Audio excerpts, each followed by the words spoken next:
Did you know you could take a class in Taylor Swift? I've recently just become a Swiftie. I'm not ashamed to admit it. I can't say I'd go to one of her concerts, but if her song is on the radio, I'm probably going to turn it up. Music's kind of cool. I like it. I'm not really into pop music. Kind of moved on from that. I mean, I'm an old guy, so pop music's not really for me. I'm really more of a heavy metal guy, believe it or not. But my wife loves Taylor Swift, and by default, I have to love Taylor Swift too, which is fine. Her music's great. So I'm looking at a website here. It's got classes that have been developed around Taylor Swift. I'm going to read a few of these to you, just that are being offered fall of 2024 right now. You can take the mastermind of the Taylor Swift brand at the University of Miami. You can take gender/media, Taylor's version, at the University of Tennessee. You can take Taylor Swift Gender and Communication at Penn State University. You could also take Philosophy, Taylor's version, Topics in Writing Studies, Taylor Swift, and Topics in Popular Music, Taylor Swift, all at the University of Cincinnati. So it's not like these are tiny little community colleges that have created these courses. I'm looking at other classes from University of Florida, Brigham Young, Bowling Green, Cal Berkeley. These aren't tiny schools. These are big, giant schools, state universities. You can take a class in Taylor Swift. Now, anybody from the outside world gets a hold of that, they lose their minds. Why are we taking classes in Taylor Swift? Well, that leads me to my higher education topic of today, which is academic affairs. See, the purpose of academia is to spread knowledge. And when you have professors like myself, we serve several roles. And I explained that in a previous podcast. We teach, we research, and we give service. Now, the service is to our school community and to our national community. The area of study that we reside in, we go to conferences and meetings and meet with other professors who are like us, and we talk about research, and we share our research, and we discuss our research, and then guess what happens? We spread and grow the body of knowledge, and then we take that body of knowledge and we bring it right back into the classroom. You can see how it's cyclical. You see? So the things that I learn as a researcher and I publish about, and then the things that I learn from other researchers that they've published about, we then bring back and we develop curriculum around the things that we've learned. And then we get inside of those classrooms and we get with graduate students who are also trying to broaden their body of knowledge, and we ask them to do research as well. And we give them something called academic freedom, where they have the freedom to explore the topics that they find interesting and also relative to their field of study. And that's how you get Taylor Swift classes. This is what we call academic affairs. And there's a process for this. It just doesn't happen organically. It's not like some crazed professor who loves Taylor Swift is sitting in their office going, you know what, I really want to teach students about Taylor Swift. It doesn't work that way. There's a lot to this woman named Taylor Swift that impacts the economy, politics, the music industry, and then you get down to the bare bones of her music, the poetry that's behind it, the marketing, the sales. It's not just a pop music artist.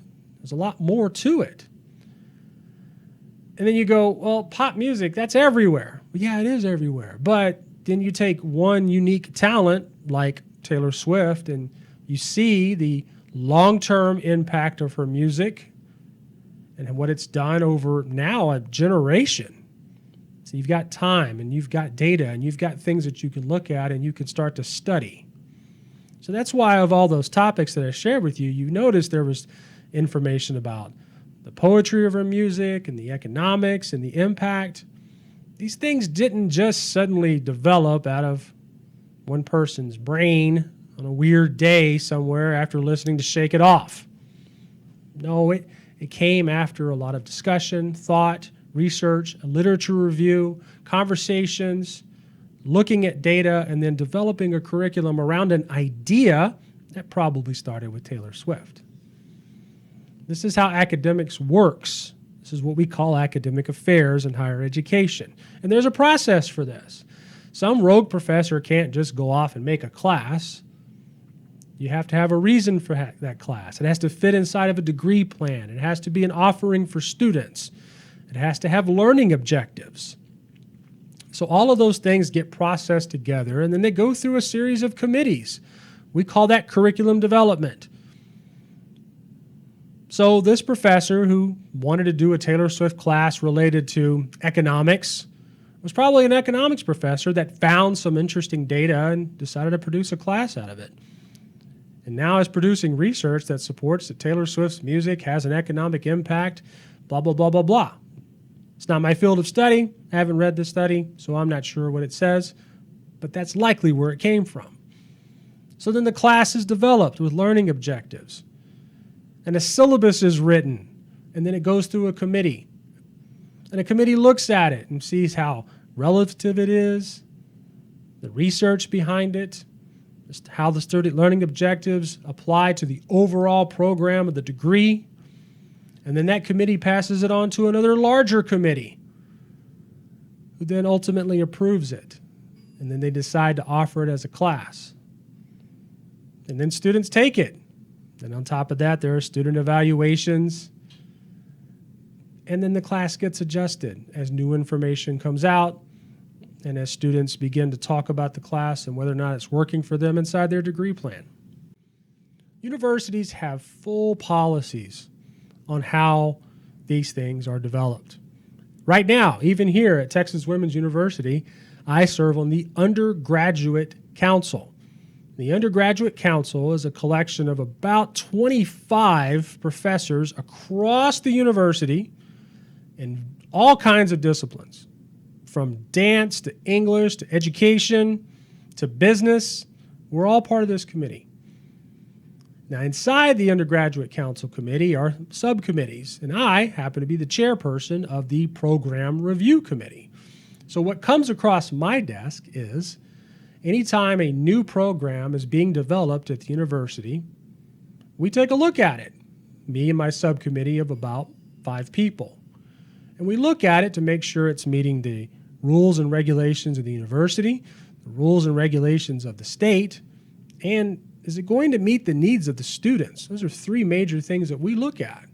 So we look at it, we talk about it, we discuss it, we make sure it checks all those boxes and is appropriate, and then we take it to that full undergraduate council and we pass it, or we don't pass it, depending on the information that we found. We also have to look at the budget. We have to make sure that the university can support this new class or this new program. Are we going to have the students that will actually take this class or these programs? Because if we don't think they're going to do it, then we don't offer it. Then we also have to look at, is there a neighboring university that offers something similar that's going to compete with? Because oftentimes new programs don't get the same attention as an existing program somewhere else. We also make sure that it's supported by administration, the deans and the department chairs. They would have had to have looked at it and approved it as well before it even got to our desk. So before a seemingly crazy Taylor Swift class can even be offered, it has to go through a similar process and a similar system that's put into place to manage curriculum development on a campus. And then, for great note afterward, once it is approved and it's offered, guess what happens then? It's evaluated. It's looked at to make sure the student learning objectives are being met, the students actually like the course, they're actually taking it, and that the professor's teaching it well. Is the course doing what you said it was going to do? So there's a process for that too. And sure, I'll be the first to admit, taking a Taylor Swift class seems kind of fun. It's attractive, it's interesting, it's relevant, it's new, and if you want to get 18-year-olds to go to class, give them a Taylor Swift class. It's a great marketing tool. Don't doubt that at all. But it still has to meet the needs of the university, the students, the program, state regulations, and from the last podcast, we talked about accreditation. Does it fit into all of those boxes? And if it does, great. We offer it. But then it becomes the responsibility of the professors teaching the course to make sure that we're doing something with it. The research, strengthening and broadening the body of knowledge, because that's really why we're here. That cyclical relationship, teaching, research, research aids the teaching, teaching aids the research. You still got to do that. Because if Taylor Swift is a research topic, and clearly she's becoming one, then we're going to strengthen the body of knowledge in lots of ways by looking at the way Taylor Swift runs her business, writes her music, does her concerts, interacts with her fans. You can see how there's lots of different research topics that can go along with that. And it's not just Taylor Swift. This isn't anything new. There's been classes on the Beatles. I mean, you wouldn't laugh at a class that you take in Shakespeare, right? He was an entertainer who wrote plays. I mean, you take classes in Shakespeare. Of course, we're 500 years later. What will we say about Taylor Swift 500 years from now?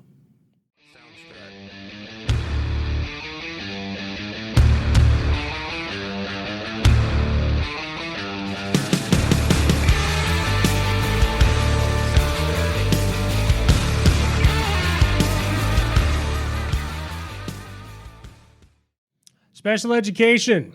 Let's talk about it.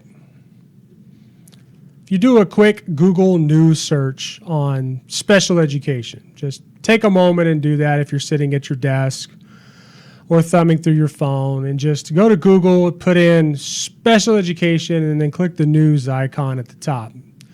You'll probably get 10, 12 current articles on some issue related to a child somewhere in the country and special education. It is a highly debated, highly covered topic because special education covers a range of disabilities and challenges that a student might have. In fact, there's 13, according to the federal definition. And you can check your notes to see which 13 we're talking about, but you're familiar with them. Autism and health impairments, learning disabilities, and so on. They're all listed. So from the public's point of view, whenever a child has been wronged by a teacher or a school, the news immediately picks up on it because you're dealing with a child that has special needs. And a special needs child that has been wronged in some way, then that makes for good news reporting and great media fodder. But the reality is, in education, there's a lot that goes into special education, and sometimes there's a multitude of needs that a singular child has that no one school can handle all of those needs, and they're not equipped, or they don't have the resources, or they don't have the financial ability to do so. Sometimes schools get children that they can't handle. That's a reality. It's the truth.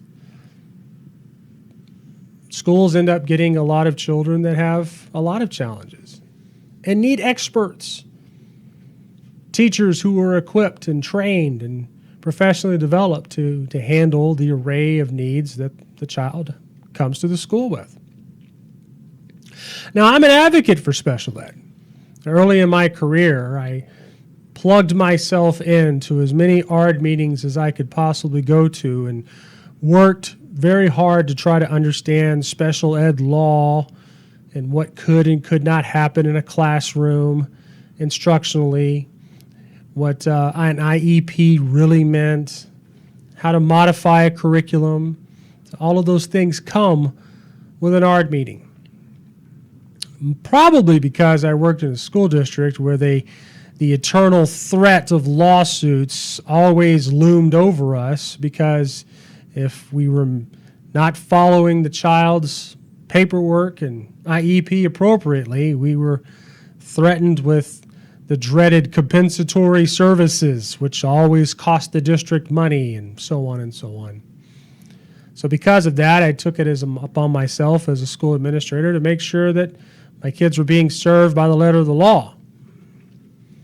I also wanted to make sure that we were meeting the needs of the child. See, in the ARD paperwork and among the assurances, it says that the meeting that we're having is designed to meet the needs of the child in order for the child to participate in the general curriculum. That's a key word that I think a lot of educators miss when it comes to special ed. Special education, to me, has just got a bad name. Special education. It's got this connotation to it, a connotation that carries over from probably a previous generation or two when children who had special needs, whether diagnosed or undiagnosed, were treated quite poorly. And some of the practices that were put into place back in those days were wrong, inappropriate, incorrect, not research-based. So there was a generation of kids that went through some of our schools and they weren't served properly.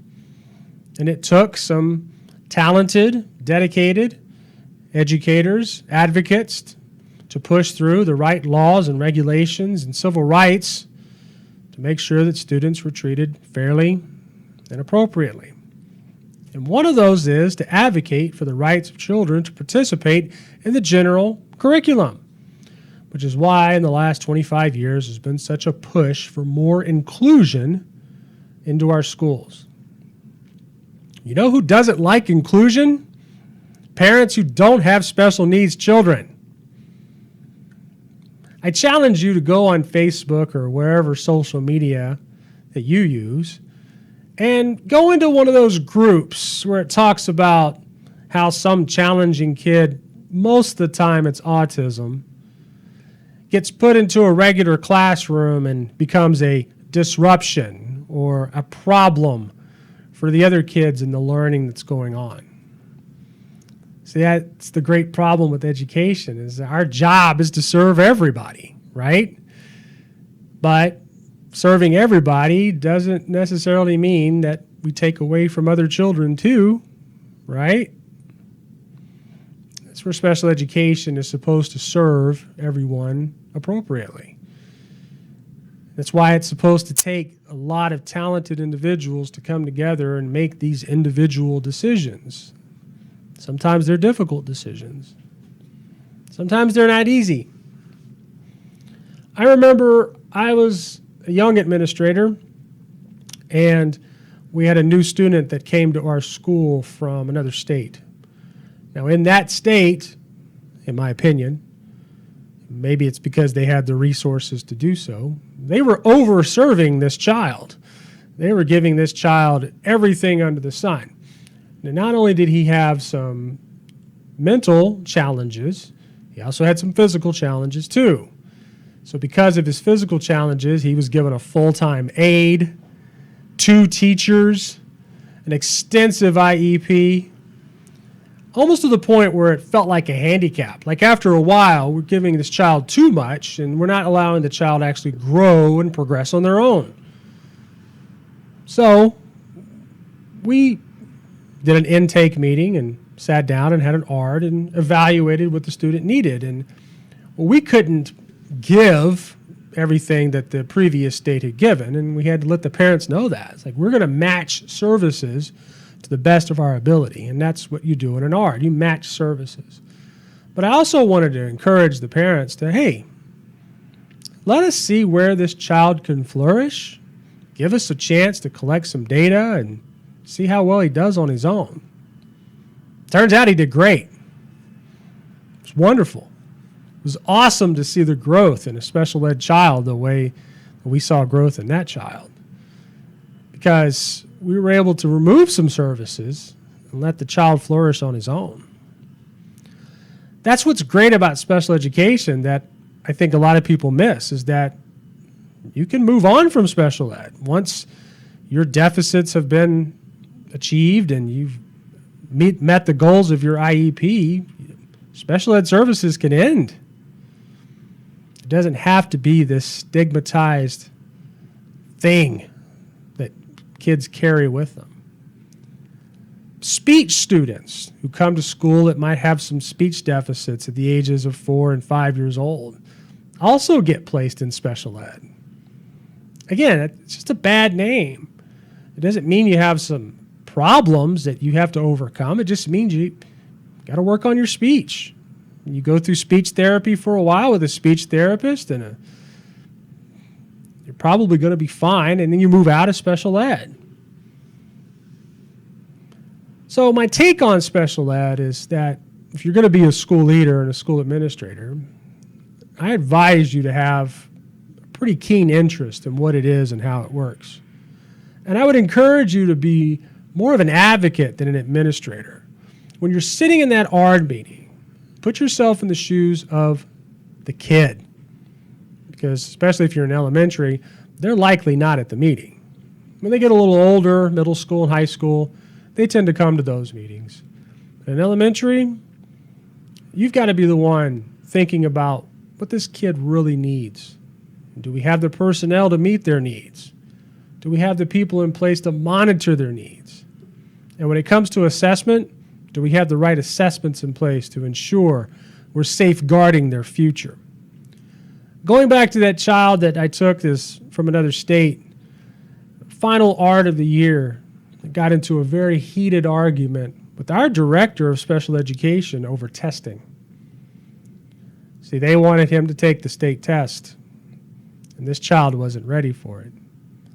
While he had made some progress and was improving, and we were able to remove services, which is why the special ed director wanted him to take the tests, I refused. I wasn't going to have a singular standardized test given to a fifth grader to mark whether or not this child had made true progression in our curriculum and in our school. And I took a stand. And in a 3-hour ARD meeting, tons of arguments, poring over data, I took a stand for that student. It's one of my proudest moments as a school leader because I knew that child personally, and that director across the table had no clue other than a number on a page. So in the end, that's really what special ed is about. It comes down to relationships, and it comes down to the child. What are we doing to make sure that we're meeting the needs of this child so that they can progress in the general curriculum?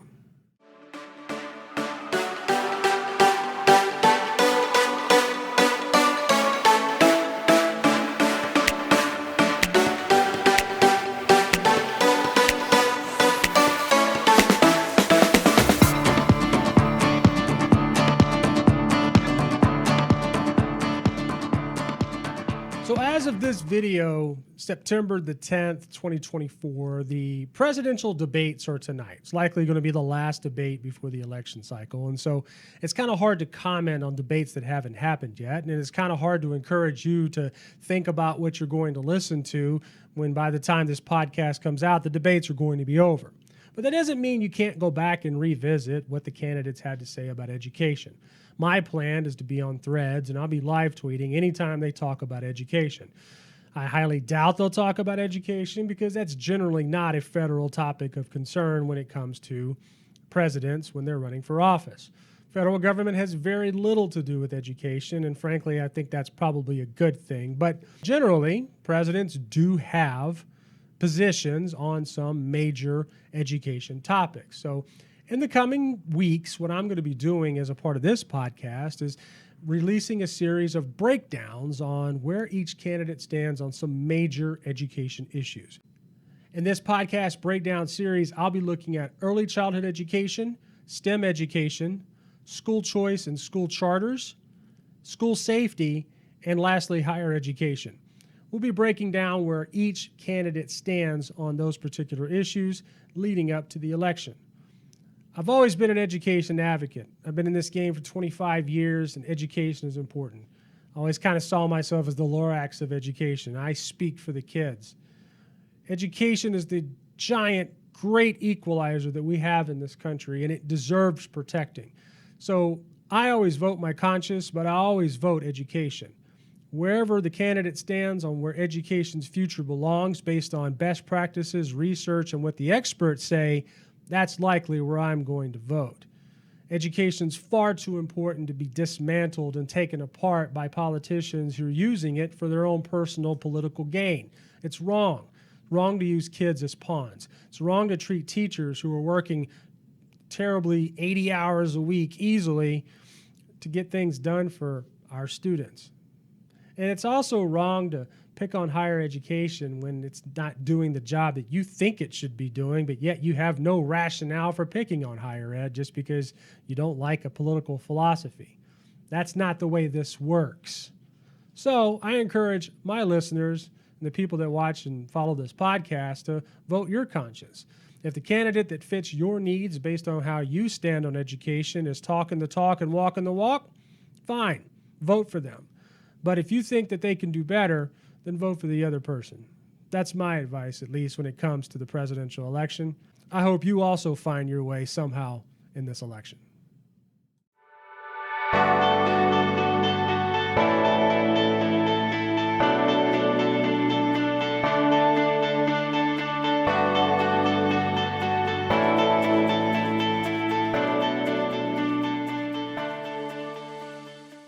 Let's take a look at some of the education headlines for the week of September 3rd, 2024. The first thing that I find interesting is a jury finds the parents of the Santa Fe high school shooting not liable. This comes as negligence and wrongful death lawsuits were filed after that mass shooting. You probably don't remember this mass shooting because we seem to have so many of them in our schools that it's really hard to keep up with. But this one happened in Santa Fe in Texas in 2018. The individual killed 10 people, wounded 13 in an attack. This is interesting because the Michigan shooting that happened, the parents in that case were found liable, but now we have one where the parents are not found liable. My take on it is, as a school leader and a dad and just a human being, we've got to do more to get guns out of our schools. It just seems like common sense thinking to me. But until we get to that point, there has to be some mechanism in place to at least hold parents accountable when their children go on mass murdering shooting spree. So this is going to be interesting to watch moving forward. Here's another interesting headline. Some school districts are still hesitant to put out AI guidance. According to a survey Digital Promise put out, only 25% of school districts have released any AI guidance. One California district leader talks about why many are reluctant to do so. We're having this issue in higher ed as well, having this constant discussion about the ethics of using AI. We see it as a valuable tool, but we also want to make sure students are using it ethically and responsibly. We don't want them doing the work for them. But we also are coming up on a generation of students so that AI is all that they know. And so how do we balance some of our baby boomer Gen X expectations of using technology in the classroom versus the Gen Alphas and Gen Z and millennials that are using it on a regular basis. So we have to have some policy, we have to have some guidance, and I know school districts are going to struggle with this. So this is going to be an interesting topic for school leaders to look at moving forward as we continue to think about what is AI, how we're using it, are we using it effectively, ethically, how can we integrate it into our instruction, and so on. So this will be an ongoing discussion for sure. Here's another good headline. Publishing giants challenge book removals in Florida schools. Publishing giants Penguin Random House, HarperCollins, and Simon Schuster are challenging book removals from schools. They filed a lawsuit against the Florida State Board of Education. And this is highlighting books that have been removed from Maya Angelou, Ernest Hemingway, Tolstoy, books that, frankly, never been challenged before. If they have, not to this degree. There's taking books out of libraries is insane, and it's just one more example of how educators have somehow lost the trust of the public to make the right, informed decisions for the proper books to have in our libraries. I should really have some of our librarians on here at Texas Women's to talk about this, because it's a little bit insane when you think about it. There are standards for choosing books. Those exist. And educators know and are responsible and are degreed and are certified and they're professionals and they know what they're doing. So to have this constant challenge from parents is ridiculous. Further, it kind of spits in the face of what's considered freedom anyway. If you don't want your child to read that particular book, then don't check it out. How about that? It's really, really simple. School districts who have opted to have more of an opt-in policy versus an opt-out policy are much better suited for handling this, because I don't know why this is a constant challenge for our libraries. But again, as a school leader, it's something you have to be looking at and be thinking about, because it's not going away anytime soon. And the last headline I want to talk about is, since we're starting just the fall semester, and so not a lot has happened over the summer, so more headlines will probably reveal themselves as we move forward. But this one caught my eye, and this one's just simply horrible. But Texas assistant principal was blinded in one eye after a student threw chairs and hangers at her. And this one particularly caught my interest, because I was one of those assistant principals that had to be called to classrooms when a child was in crisis and having issues, behavior issues or emotional disturbance issues, or most of the time this happens with children who have a diagnosis of some sort and they cannot control themselves. They don't have that ability, and we have programs in place to help them understand when their emotions get too high, how to calm down, how to resolve their issues, and sometimes it's medicated related, sometimes it's not. Every child is different. But in this particular instance, this assistant principal was called to a classroom that was in crisis. She goes into the classroom and she walks in trying to subdue the student, because that's what she's supposed to be able to do. But the student threw several chairs at her and then threw a hanger at her that hit her in her eye. She wasn't able to dodge the hanger, and then so she had to be rushed to the hospital, actually had to be airlifted from her school district, which is just south of Dallas.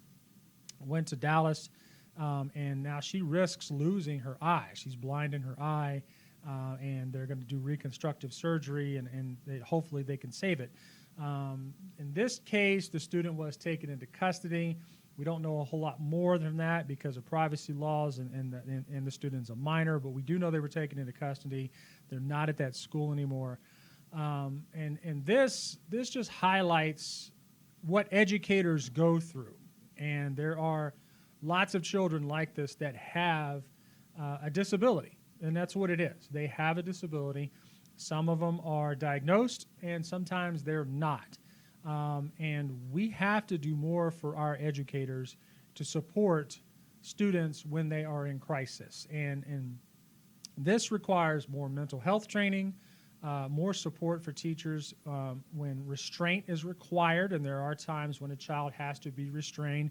This would have been one of those times when a child needs to be restrained. We need more restraint training. We need more personnel on campus that have mental health training, mental health support, more counselors. These are things that are needed. It's not just a wish list, and I wish some of our lawmakers would understand this, but this is not a wish list. These are things that are needed and are necessary.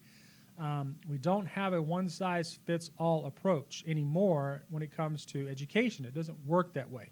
If you're going to require standardized testing, then you're also going to have to require the funding necessary to support our children when they need us the most. It can't work without it. It just can't work without it. So my heart goes out to this administrator. I hope that she recovers. I hope they're able to save her eye. It's very unfortunate. But more to that point, I hope the student is able to get the resources that they need in order for them to recover from their mental health, their challenges, and whatever support is necessary to meet this child's needs. Because in the end, that's still what education exists for, is that for us to meet the needs of the child to support the child in the general education curriculum. And unfortunately, we need a lot more to do that. It's not just about money. It's resources, it's people, personnel, training, information, support. There's a lot that goes into it, and our schools are in desperate need of this so that we can prevent these things from happening in the future.